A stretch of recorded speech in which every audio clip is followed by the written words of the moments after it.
నమస్తే. భారత్ ఎన్బి టీవీకి స్వాగతం. మిత్రులారా, నేను మీ జేకే. దయచేసి సోదరులారా ఎవరు కూడా స్కిప్ చేయకుండా చివరిదా చూడండి. ఒక గుడ్ న్యూస్ చెప్తున్నాను. అది విన్నాక మీరు లైక్ చేయాలనుకుంటే లైక్ చేయొచ్చు, లేదంటే సబ్స్క్రైబ్ కూడా చేసుకోవచ్చు.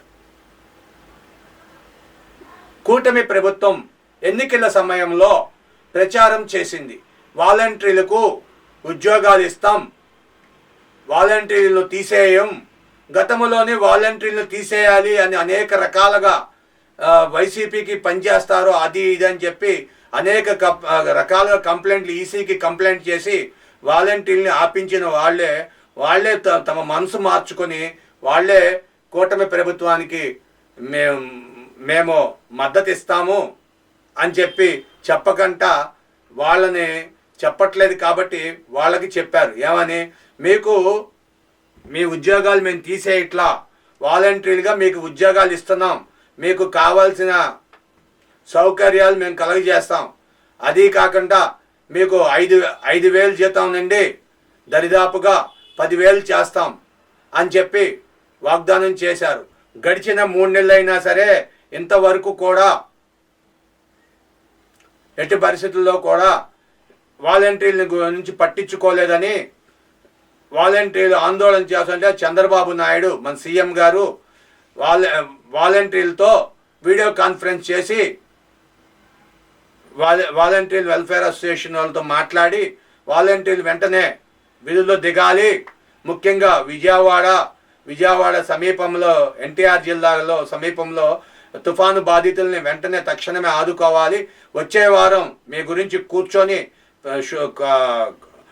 కూలంకుషంగా నేను మాట్లాడతాను, మీ అందరికీ కూడా మీకు తిరిగి ఉద్యోగాల్లో మిమ్మల్ని పెట్టుకుంటాను అని చెప్పి చంద్రబాబు నాయుడు చెప్పడం జరిగింది. అయితే పెన్షన్దారులకు పెన్షన్లు గత ప్రభుత్వంలో పెన్షన్లు చాలా అవకతవకలు జరిగినాయి. ఆ అవకతవకలన్నీ మేము సరిచేయాలి, దాని కోసం మేము కొన్ని ప్రాంతాల్లో అనాలోచితంగా 3,000 ఇచ్చేది 4,000 ఇస్తున్నాము, 4,000 ఇచ్చేది 3,000 ఇచ్చేది 6,000 ఇస్తున్నాము దివ్యాంగులకు. వీళ్ళందరూ కూడా ఈ పెన్షన్లో అనాలోచితంగా కొంతమందికి పెన్షన్దారులు కాకపోయినా వాళ్ళకి పెన్షన్లు వెళ్తున్నాయి. గత మాసంలో ఈ సచివాలయాలు తాలూకా ఉద్యోగులు చేత పెన్షన్లు ఇప్పించాం. అప్పటికే కనీసం 31,000 పెన్షన్లు ఆగిపోయినాయి. వాళ్ళందరికీ మేము పెన్షన్లు అవన్నీ దొంగ పెన్షన్లు రద్దు చేశాము అని చెప్పి చెప్పడం గమనార్హం. అయితే వచ్చే నెల 15 కల్లా విశాఖపట్నంలో సచివాలయాల నుండి బదిలీలు కావాలనుకున్న వారు వాళ్ళ ప్రాంతాలకి వెళ్ళొచ్చు. వితంతువులు కానీ ఇంకెవరన్నా ఇష్టం లేని వారు ఉంటే ఈ ప్రాంతం నుండి ఏ ప్రాంతం బదిలీలు కావాలో ఆన్లైన్ ద్వారా మీరు బదిలీలు అవ్వచ్చు అన్నారు. సుమారు అక్కడ 3,000 మంది ఉంటే దరిదాపుగా 800 చిల్లర మంది ట్రాన్స్ఫర్లు పెట్టుకున్నారు. వారి ప్రాంతాలకి స్వగ్రామాలకి ట్రాన్స్ఫర్లు పెట్టుకున్నారు. అక్కడ తీరా చూస్తే సుమారుగా ఒక తక్కువ మంది 2 అంకెలు 3 అంకెల మీదే మనుషులు వాలంటీర్లు మిగిలారు. కాబట్టి సచివాలయాల్లో సిబ్బందిని వెంటనే సెప్టెంబర్ 15వ తారీఖు కల్లా మీ పైన సమీక్ష చేసి జిల్లా కలెక్టర్తో ఒక మీటింగ్ పెట్టి మీ ప్రాంతాలు పంపించి వేరే ప్రాంతాల నుండి వచ్చే వాళ్ళని కూడా ఇక్కడ వేస్తాము, ఇక్కడ వాళ్ళు అక్కడికి, అక్కడ వాళ్ళని ఇక్కడికి మారుస్తాం.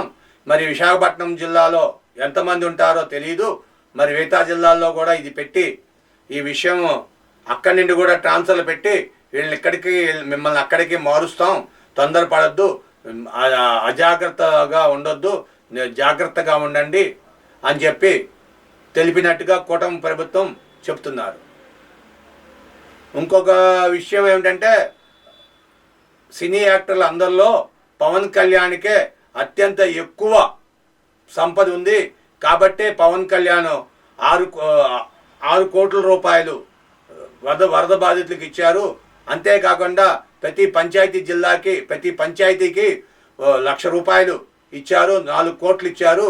ఇదంతా కూడా ఒక ప్లాన్లో ఒక పథకంగా జరుగుతుంది అని చెప్పడం ఇదంతా గమనార్హం. మీ విలువైన అభిప్రాయాలు కామెంట్ రూపంలో తెలియజేయండి, షేర్ చేయండి, లైక్ చేయండి, సబ్స్క్రైబ్ చేసుకోండి. 10 మందికి షేర్ చేస్తే మీరు కూడా ఈ వార్త 10 మంది చూస్తారు.